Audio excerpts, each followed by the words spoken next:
दोस्तों, एक होता है अकेले रहना और एक होता है अकेले रह करके अकेला फील करना। भले ही हमारी टेक्नोलॉजी बहुत ही एडवांस हो चुकी हो, हम चांद तक क्यों ना पहुंच गए हो, लेकिन हमारा सबकॉन्शियस माइंड उस रफ्तार से डेवलप नहीं हो पाया है। उसे आज भी यही लगता है कि जिस तरह हमारे लिए पहले ग्रुप में रहना जरूरी था, क्योंकि अगर ग्रुप में नहीं रहेंगे तो जानवरों को शिकार नहीं कर पाएंगे, बल्कि खुद जानवरों का शिकार बन जाएंगे।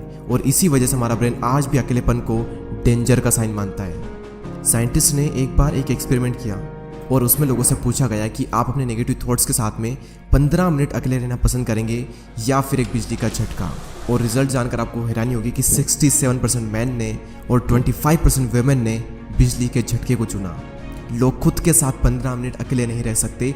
जिन विचारों के साथ उन्हें पूरी जिंदगी बितानी है, उनके साथ वो 15 मिनट अकेले नहीं रह सकते। लेकिन हम यहाँ पर बात कर रहे हैं अकेले रहने की। जंगल का राजा शेर ज़्यादा टाइम अकेले रहना पसंद करता है।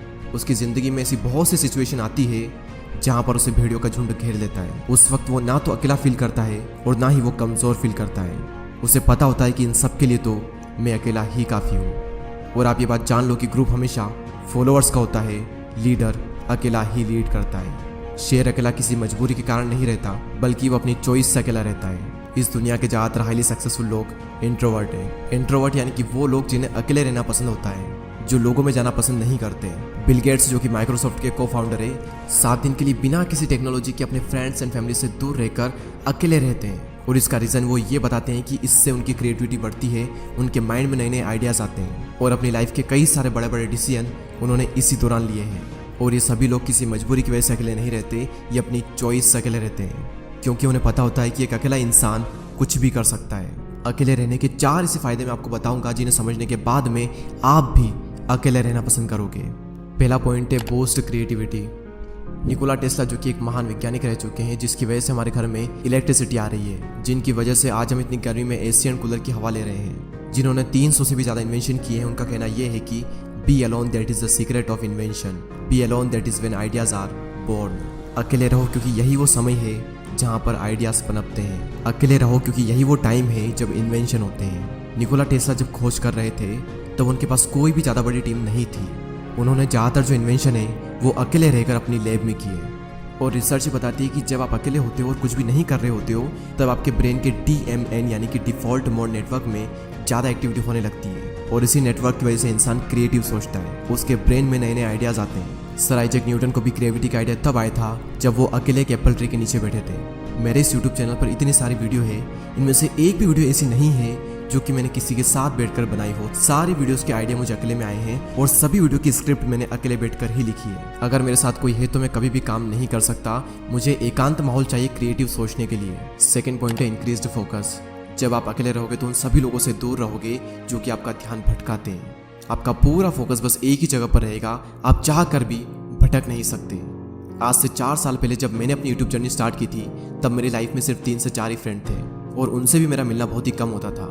उस वक्त मैं ज़्यादातर टाइम अकेला ही रहता था और मुझे बहुत अच्छा लगता अकेले रहना, क्योंकि अकेले में मैं एक जोन में होता था। मैं भगवान का बहुत ही शुक्रगुजार हूँ कि उस वक्त मुझे लोग ज़्यादा पसंद नहीं करते थे। मेरी लाइफ में बहुत ही कम लोग थे और उसी वजह से मैं फोकस कर पाया और आज कुछ बन पाया, सिर्फ और सिर्फ क्योंकि मैं आइसोलेशन में था। अब ये आइसोलेशन क्या होता है? एक होता है अकेले रहना और एक होता है अकेले रह करके अकेला फील करना। अकेले फील करना यानी कि लोनलीनेस, अकेलापन। इसके लिए आपकी लाइफ में 1 से 2 लोग होने चाहिए, कुछ खास लोग जिनसे आप टाइम टू टाइम मिल लें, अपने दिल की बातें शेयर कर लें और उसके बाद फिर ख़त्म। और एक होता है अकेले रहना यानी कि आइसोलेशन, जहाँ पर आपका focus, creativity and productivity next level पर होती है। आइडियाज़ आते हैं, हम ग्रो करते हैं, अपनी क्षमताओं का पूरा इस्तेमाल करते हैं। और यही हुआ मेरे साथ जब मैं आइसोलेशन में चला गया। तीसरा सबसे बड़ा फ़ायदा सेल्फ अवेयरनेस। आप खुद को जान पाते हो। दोस्तों, एक बार मैं खाना खाने के बाद वॉक पर जा रहा था। रास्ता काफ़ी लंबा था, आधा रास्ता बीत गया। उसके बाद मैंने अपने एक फ्रेंड को कॉल किया और जब मैंने कॉल किया, जब मैं बातों में लग गया, मुझे पता ही नहीं चला कि कब रास्ता ख़त्म हो गया और कब मैं रिटर्न घर पर आ गया। यानी कि अगर हम किसी के साथ में तो हमारा कितना ही टाइम निकल जाता है हमें पता भी नहीं चलता। बड़े बड़े रास्ते छोटे पड़ जाते हैं अगर हम किसी के साथ में होते हैं तो। लेकिन जब हम अकेले होते हैं तो वही समय, वही रास्ता थोड़ा लंबा लगता है और हम अपने बारे में ज़्यादा सोच पाते हैं। सेल्फ अवेयरनेस के लिए, खुद को जानने के लिए अकेले रहना बहुत ज़रूरी है। और अगर आपको ये लगता है कि आप सेल्फ अवेयर हो, आप खुद को बहुत ही अच्छे तरीके से जानते हो, तो आप सभी लोग ये बात जान लो कि 5000 ऐसे लोग थे जिनको ये लगता था कि वो सेल्फ अवेयर हैं, लेकिन जब उनका सेल्फ अवेयरनेस का टेस्ट किया गया तो उनमें से सिर्फ 10 से 15% ऐसे लोग थे जो कि सेल्फ अवेयर थे। जिन्हें अपना पेशेंट पता था, जिन्हें अपनी स्ट्रेंथ पता थी, जिन्हें अपनी वीकनेसेस पता थी। बाकी लोगों के अंदर सारी चीज़ें हैं लेकिन उन्हें पता कुछ भी नहीं है। तो अकेले समय बिताओ और खुद को जानो, क्योंकि जो पूरी दुनिया को जानने में लगा रहता है वो किसी को भी नहीं जान पाता, लेकिन जो खुद को जान लेता है वो सभी को जान लेता है। नेक्स्ट पॉइंट यहाँ पर आता है मास्टर योर इमोशन। यहाँ पर फिर से वही बात आती है कि जो इंसान अपने इमोशंस को समझ लेता है वो पूरी दुनिया के इमोशंस को समझ लेगा। Royal Enfield, Mountain Dew, Maggi और ऐसी और भी कई सारी कंपनी के आपने एडवर्टाइजमेंट जरूर देखे होंगे। ये सभी कंपनी जब भी ऐड करती है तो ये कभी भी अपने प्रोडक्ट के बारे में बात नहीं करती है। वो ये नहीं बताती कि इनके अंदर क्या क्या इंग्रेडिएंट्स है, क्या क्या स्पेसिफिकेशन है, इसका टेस्ट कैसा है।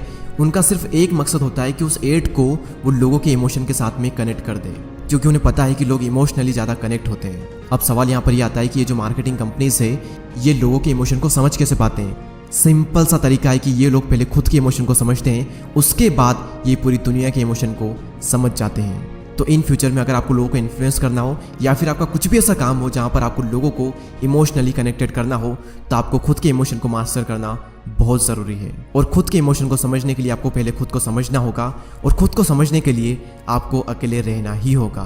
तो इसीलिए अकेले रहें, एकांत में रहें और अपनी पूरी आत्मा एक काम में डाल दो। एक दिन लोग आपसे मिलने को तरस जाएंगे।